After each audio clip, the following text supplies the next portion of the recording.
mom painted, and she had a studio at the house, and there was always like so many different materials at home.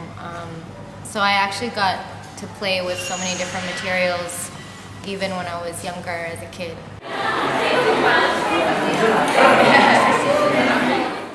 So a first encounter is not so clear because you grow up with artists around you. But I know that one day I wanted to play football, and my father said that's okay, and he learned me to draw perspective, and I learned other people to learn perspective, and then I find out if you learn something, it's so nice to learn it to others again, and you could show off as a young kid.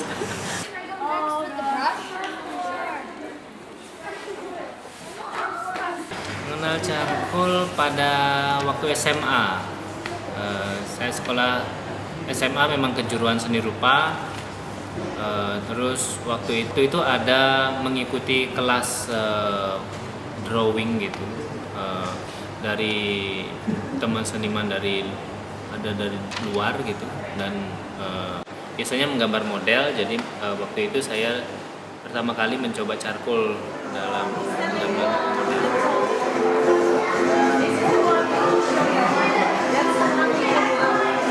Saya mengenal media charcoal itu ketika pertama kali saya masuk sanggar Senin Kemis di Sanur, Bali.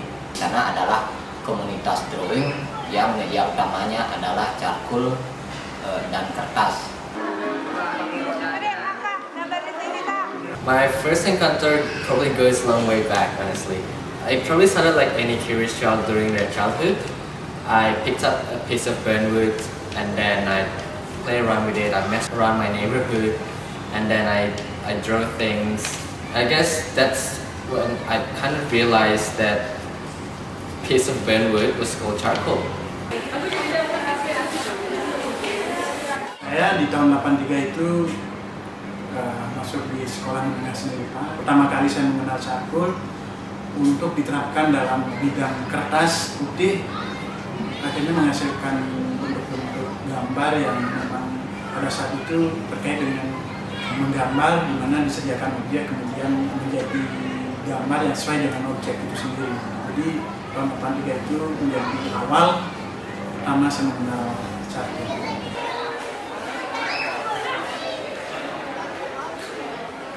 Keluarga tuh banyak yang suka ngelukis, nggambar gitu, including my mom and my grandma. Jadi dari kecil aku udah mulai melukis dari sekitar umur 2.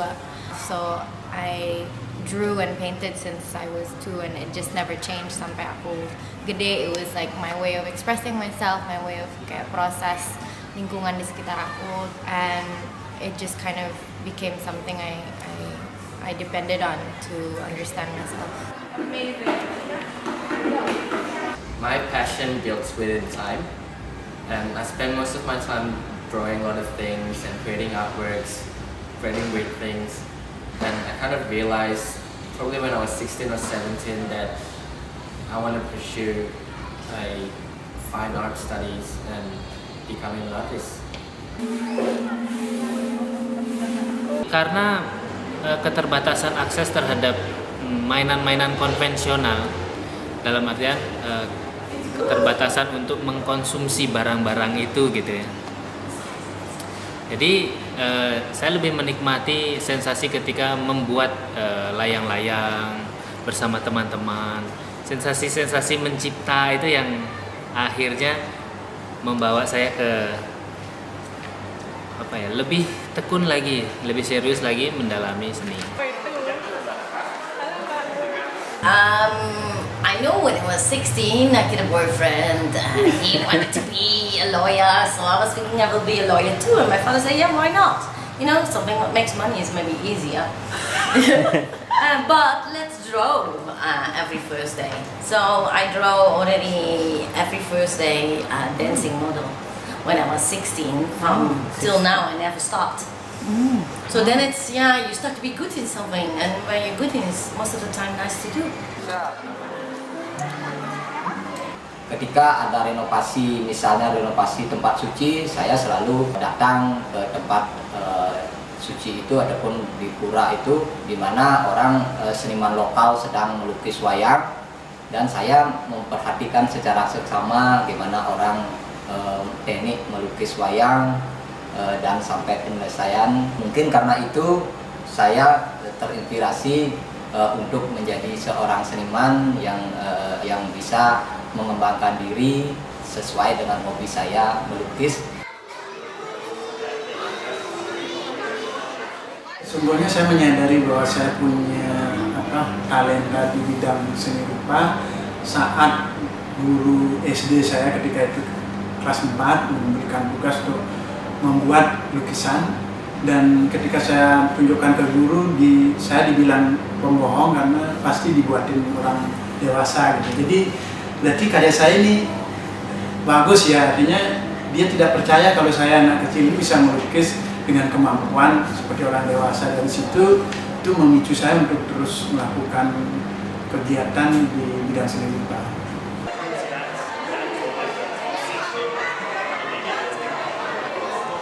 I've always really believed in creative education, and that kids and even adults can learn through the act of creating and through creativity and experimenting. I'm not a well-established artist who could create a voice to change the perception of Indonesia towards arts education, especially on early age.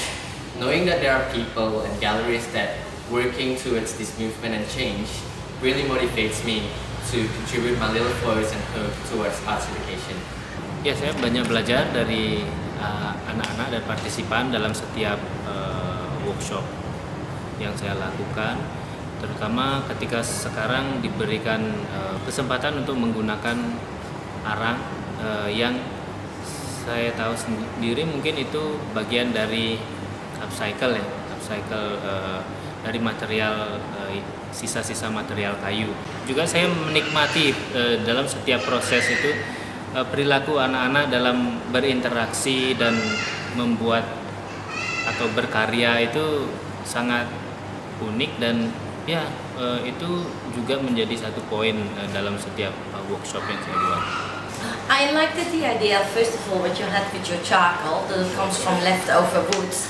What was not so easy in the end, but that doesn't matter. The idea I really liked, and I like that you work with children from not only families who can pay to be involved with art, but from all kinds of countries. And I think art is not only for the rich, and it's easy to send your kid to a good school, but it's way more difficult for poorer ones. Yeah. So that was one of the things I really liked from it.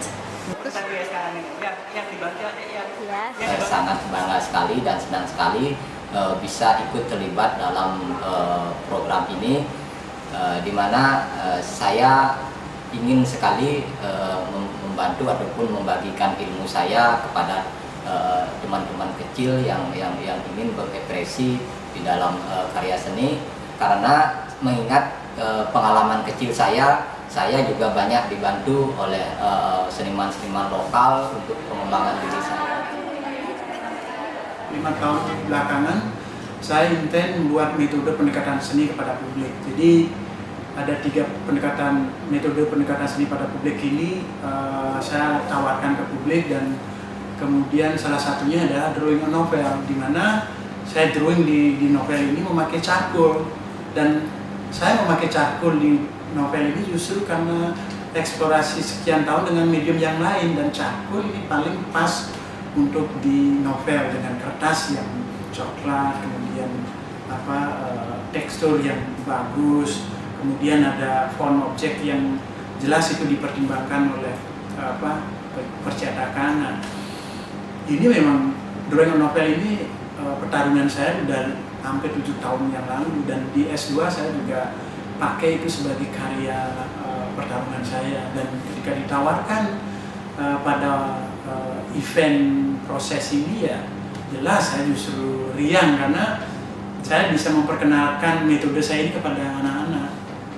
Dan moga memang selain dia skill estetik, di situ juga sesungguhnya metode ini untuk rilis pada mental anak-anak yang selama ini mungkin tidak dapat dikemukakan dengan coret-coret di atas novel.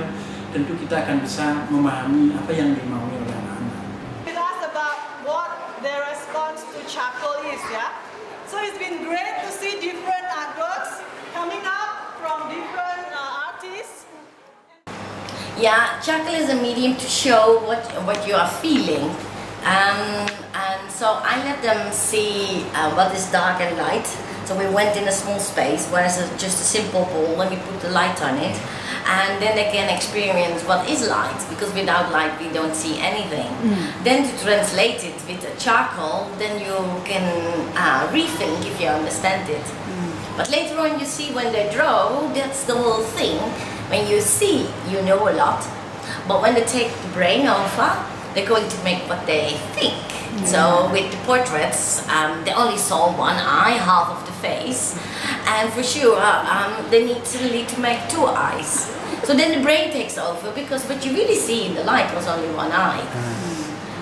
So with the ball was easy. You really could see they saw half ball. We had very nice balls. I was surprised for the age and that they had the ball all round.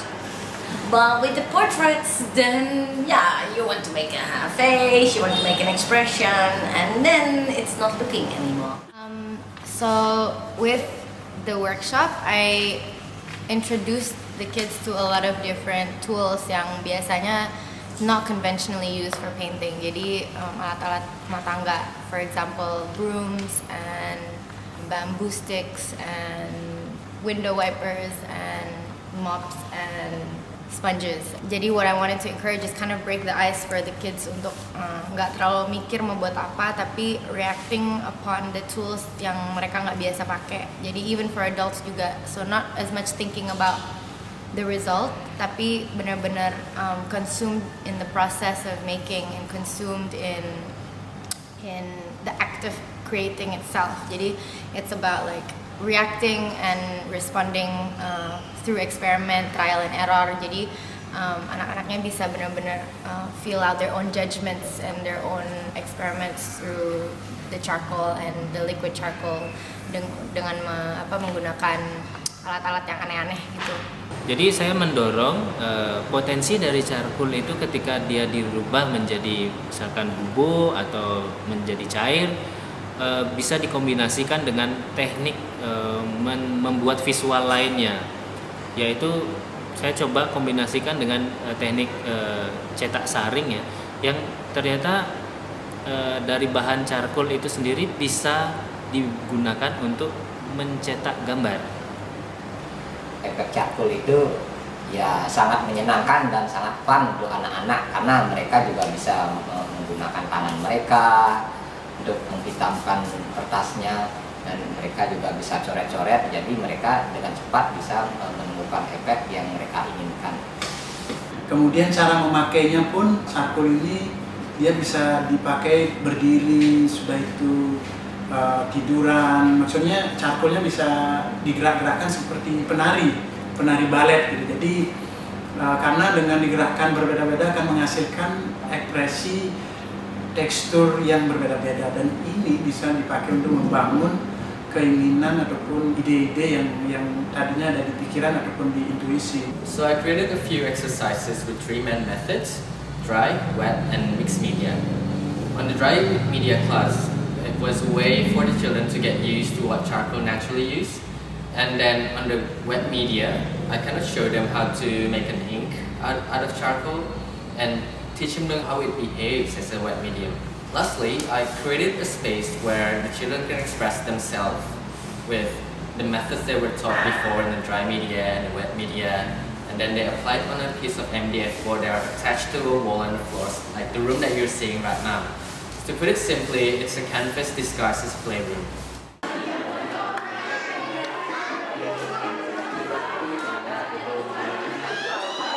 I think it was really fun to see the kids kayak feel that they have the freedom, dan kayak mereka dibolehin gitu, kayak karena at home mungkin like understandably maybe there's not enough space, or they're not allowed to coret-coret like gila-gilaan, so they feel like they were allowed to also be there, and there's like a structured kayak space di mana itu juga encouraged, and a specific lingkungan di mana saling encouraging untuk berkarya dan just expressing yourself. For me it was new to work with children, and I was surprised when you let them do a simple exercise how quick they take it. That's amazing, you know, follow the highlight, they all follow the highlight.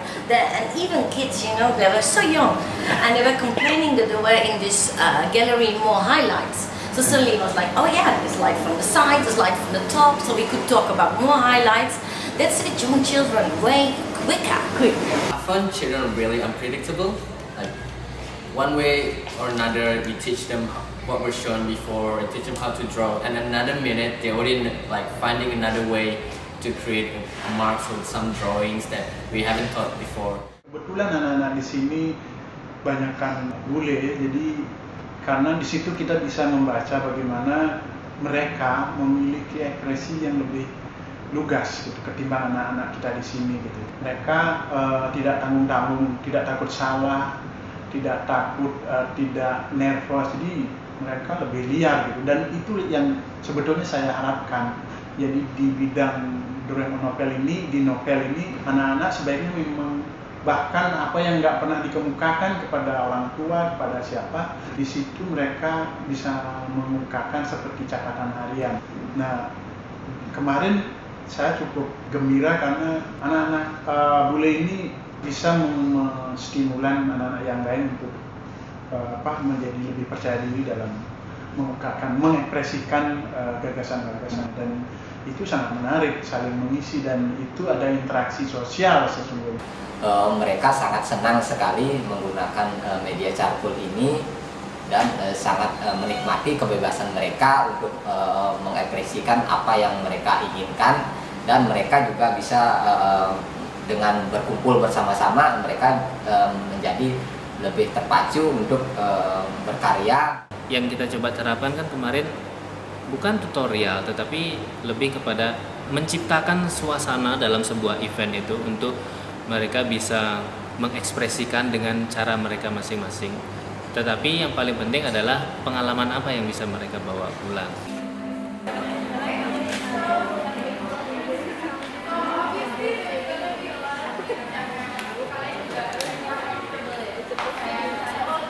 Is called Whatever You Want, and and basically it's not far from the concept that I had for the kids. Jadi it's based on just like giving freedom for expression for the kids, but also for ourselves. And even in our collaboration, aku hanya merespon ke gambar-gambar anak-anak. Jadi I'm not changing really anything, but I'm just enhancing and mengangkat what they drew, because I think I have a lot to learn from them as well in terms of like creating, because like, you know, kids know how to be free and kids know how to express, and as an artist I think what you're basically doing is just being a professional kid.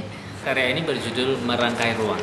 Ini seperti mewakili perasaan atau gagasan atau pemikiran dari partisipan ini sebagai generasi yang muda gitu. Tentang bagaimana mereka tumbuh di dalam setting urban, dan bagaimana kedekatan mereka sebagai seorang manusia itu tidak lepas dari makhluk hidup lainnya. I think it's seeing light, and in the end we put it in a face, but you can put it in everything. It can be a cat or it can be an animal, but without light we don't see it. Yes, that's right. It's called Playroom, a really straight title, I reckon. Children does not hide their feelings. I guess I just want to create a word that shows the pure side of being a child and how they see things in front of them, and they just want to draw and everything. Wild and Beauty, di mana di sana saya ingin menyampaikan sesuatu bahwa kecantikan dan wild itu ataupun kebebasan itu ataupun liar itu bisa dipadukan.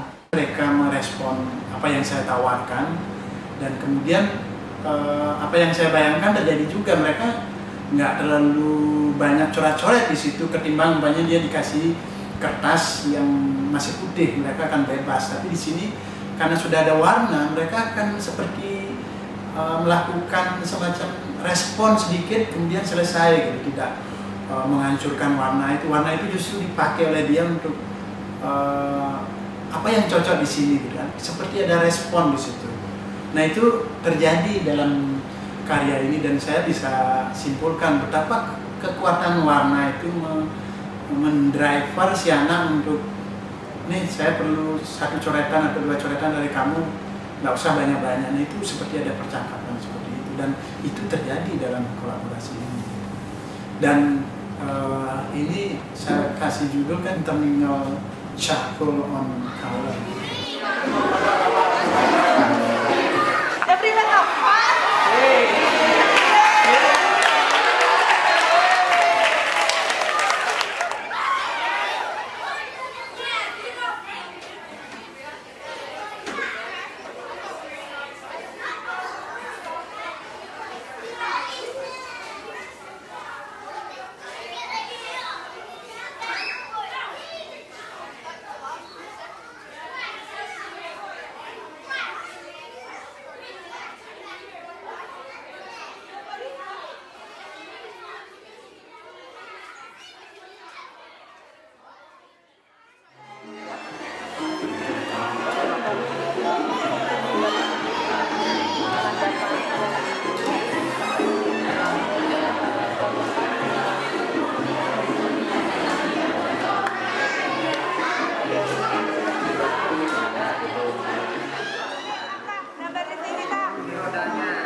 Selamat.